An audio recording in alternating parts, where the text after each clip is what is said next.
YouTube, what's going on, guys? Mad Men is back. Seventh season premiere was tonight, and I was so excited to see it. And I'm so excited to come back on YouTube and start doing recaps again because last season I had a really fun time doing the Mad Men recaps. Those are my favorites, and I'm just really excited to get into it again. Just a little precursor though, I didn't find this episode to be all that exciting for a season premiere. It was just kind of like a reintroduction of the characters and kind of like, let's see where they are right now. Let's see what's happened with them since the last season. So it was just kind of like a catching up episode. I will admit, towards the end, I think I got caught up in an app on my phone and I was sort of trailing off on paying attention, but I think I got pretty much everything. And this time I come bearing notes because I forget a lot of stuff sometimes. So hopefully this will keep me on track. So let's just go character to character, the characters that were basically touched on this episode, because it seems like we still have a lot to go as far as what's going on with everybody. But let's start out with Sterling. So Sterling, his little arc this episode wasn't really all that much. Basically, he gets a call from his daughter who, like I said on the season finale of last season, has never, ever seemed to like her dad at all. So she calls, she's being all nice, and she wants to go out to dinner. Meanwhile, I should mention that Sterling wakes up and he's like waking up from what looks like a massive orgy. We'll get into that a little bit later. But he goes to meet his daughter, and basically she's really nice, and he's just kind of like, what's going on? Really, what's up? He's like, I'm, always nervous when I'm being summoned by you. So she just goes on to say, like, I forgive you. And it's kind of like this backhanded forgiveness, because she is just all like, I forgive you for your philandering ways and running down on my mother and all this stuff. She just unloads on him, but she's like doing it with a smile. And he's kind of like, are you in some kind of new religion? And she's just like, you wouldn't understand, or something like that. It's not a religion, but you wouldn't understand.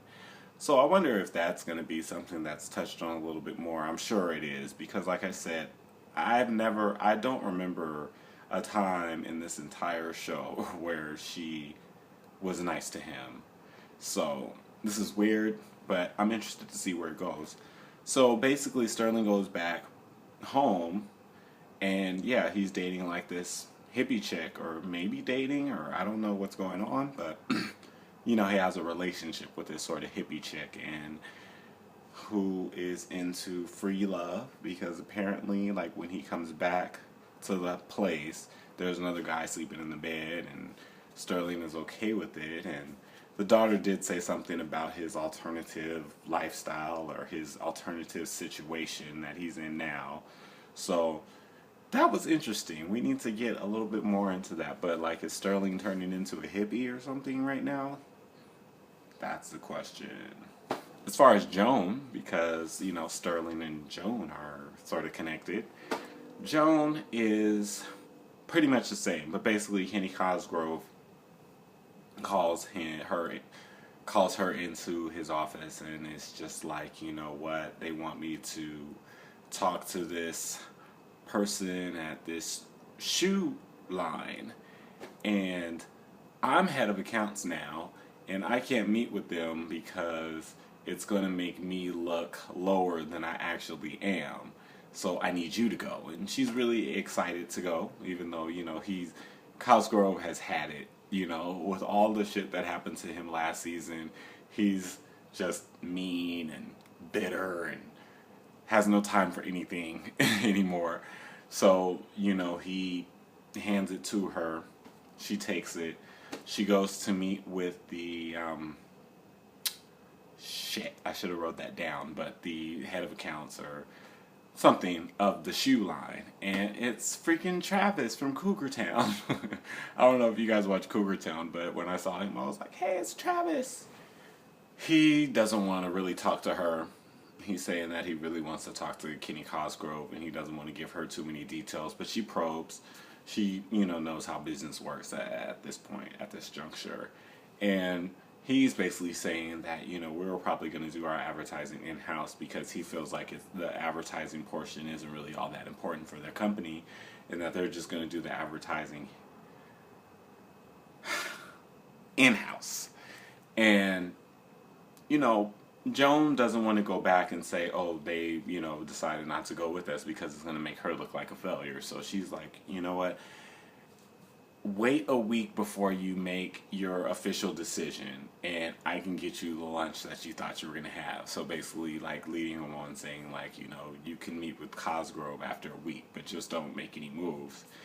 And there's a scene where she goes to a college and talks to this professor, and she's really just trying to pick his head and figure out how she can save the account by getting, some business details and, some background on everything. And the professor is like really taken with her as far as her knowledge on the company and the numbers and everything because, she's been there and she's done the numbers and she's been part of everything that has gone on at the company.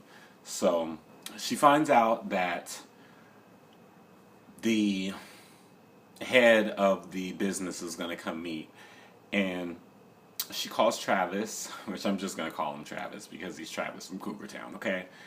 Anyway, she calls Travis and she's like, well, you reneged on your promise. You said you were going to wait a week. And then she starts to go into this big spiel about how, it's not a good decision to do in-house. And that's part of where I started trailing off because I don't really know how it ended. I know that she got like a meeting or something. It didn't end terribly for her, but I think that she felt like she was sort of a failure in that instance.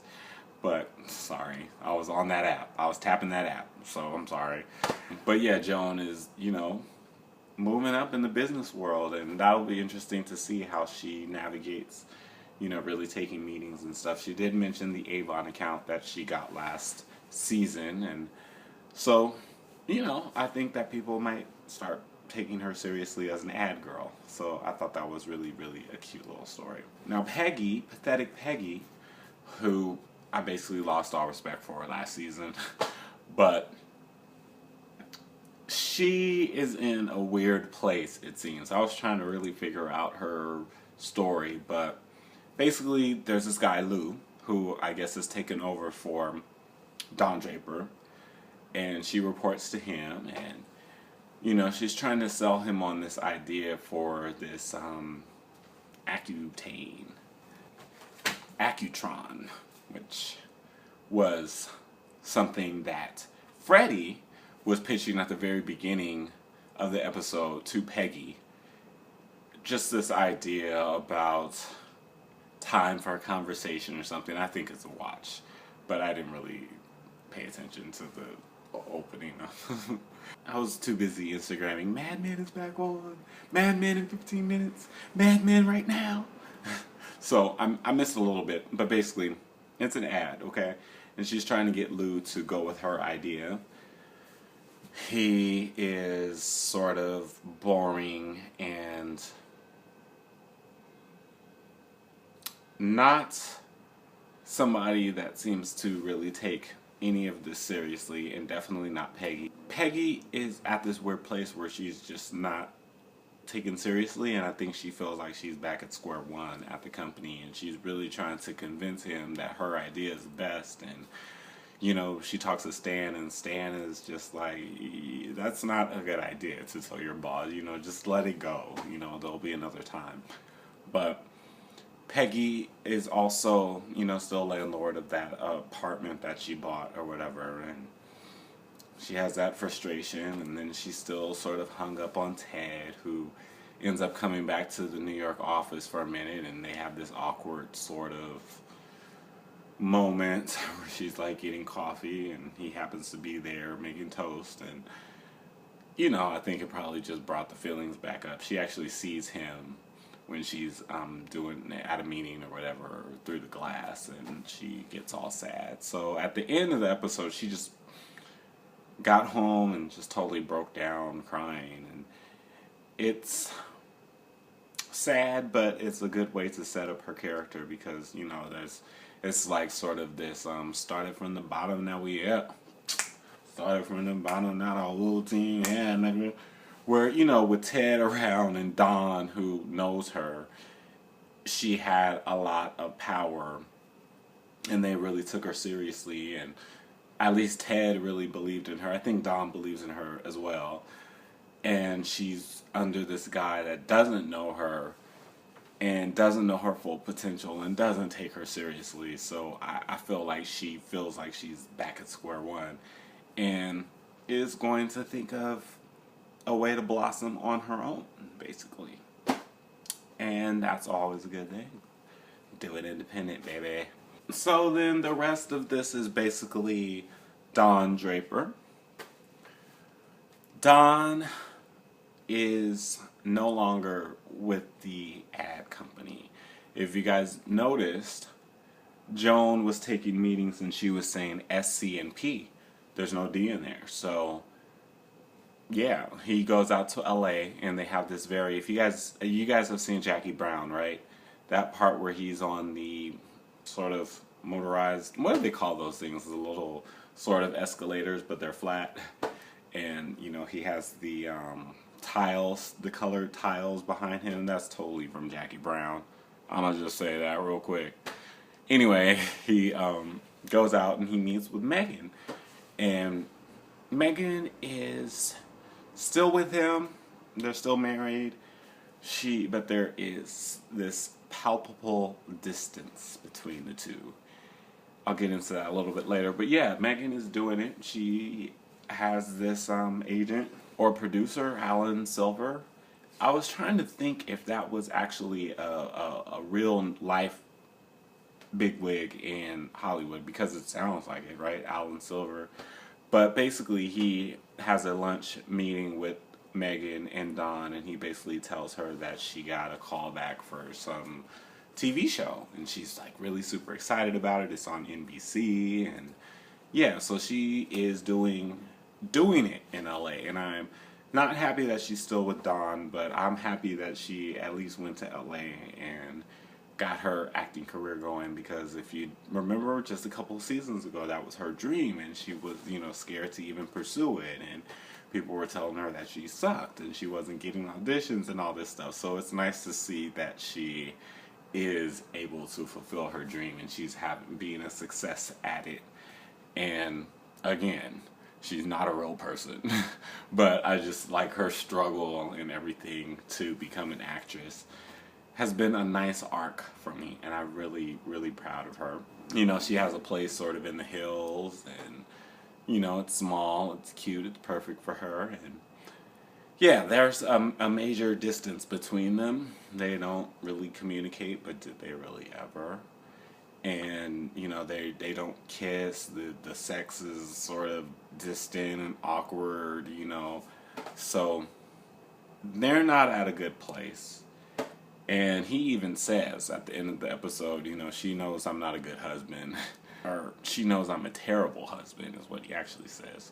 So there's just sort of this feeling that they're close to divorce. Or they're close to really calling it quits. Or hanging on by the tiniest thread ever. Now while he's in LA, he meets up with Pete, who is just so joyful and happy, and you know, he really loves it in New York. He says he loves the vibrations, and you know, I'm happy for him as well. You saw a couple of the recaps that I did last season. I was saying that I really wish that Pete would, you know, find his happiness, and I think that he has found a bit of happiness in Los Angeles. And I don't know, there wasn't really much else with him. I mean, you know, he's still with the company. He's at the LA branch for The Sun Kissed, and he's been working with Ted, and he says that Ted hasn't really been happy or enjoying, you know, his time in LA. And yeah, that was pretty much it with Pete. Another thing that I wanted to say, though, about Megan is that they stress this feeling of control. You know, she goes to pick him up from the airport, and she's in the driver's seat, and she's like, you know, your plane was late, so we have to go to this meeting right now. And, you know, she's in control. She has the power. She's directing everything, and, you know, it's her house and everything. So when Dawn orders this huge TV for the house, she gets really upset. And it really is, I felt, a way for him to flex his power, because maybe he felt a little powerless in his time with her in LA, which apparently has been a while that he's been visiting. And she, you know, says we hardly ever have time. And when she complains about the TV, she's like, you're not even here that much to enjoy this TV. So yeah, he gets the TV and she's pissed, and I would be too. I mean, yeah, I guess it's their house, that they bought it together, and that's why Dom was looking for other places when he met that Bonnie chick that apparently might have been Pete's girl.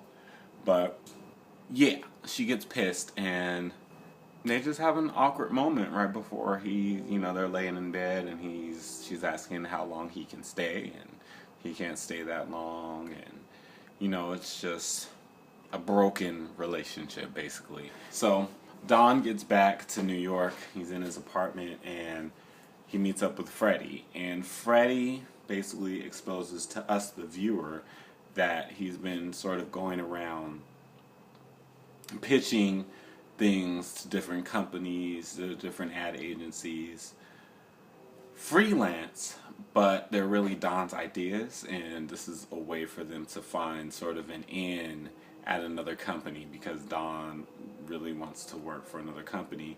Again, this is another part where I sort of trailed off, but I think that he said something about him making money. So I think he's still making money off SC&P from their buyout or whatever they might have gave him or whatever.